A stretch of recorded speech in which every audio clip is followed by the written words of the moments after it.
قرأت کا بیان۔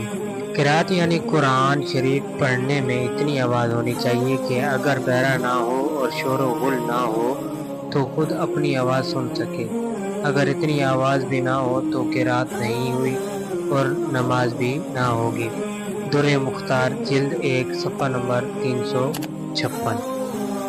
مسئلہ: فجر میں اور مغرب و عشاء کی پہلی 2 رکعتوں میں اور جمعہ و عیدین و تراویح اور رمضان کی وتر میں امام پر جہر کے ساتھ قرأت کرنا واجب ہے، اور مغرب کی تیسری رکعت میں اور عشاء کی تیسری اور چوتھی رکعت میں اور ظہر و عصر کی سب رکعتوں میں ایسا پڑھنا واجب ہے۔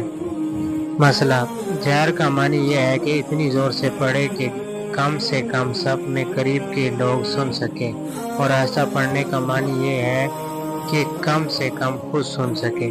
در مختار جلد نمبر 1 صفحہ 358۔ مسئلہ: جہری نماز میں اکیلے کو اختیار ہے، چاہے زور سے پڑھے چاہے آہستہ، مگر زور سے پڑھنا افضل ہے۔ در مختار صفحہ نمبر 358۔ مسئلہ: قرآن شریف الٹا پڑھنا مکروہ تحریمی ہے، مثلا یہ کہ پہلی رکعت میں قل هو اللہ اور دوسری رکعت میں تبت یدا پڑھنا۔ در مختار صفحہ 376۔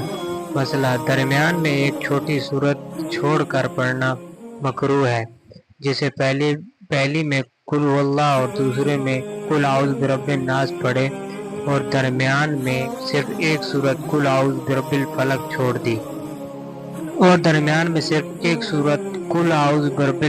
چھوڑ دی، لیکن ہاں اگر درمیان کی صورت پہلے سے بڑی ہو تو درمیان ایک سورت چھوڑ کر پڑھ سکتا ہے، جیسے والتین کے بعد انا انزلنا پڑھنے میں حرج نہیں، اور اذا جاء کے بعد قل هو اللہ پڑھنا نہیں چاہیے۔ در مختار جلد 1 صفحہ نمبر 368۔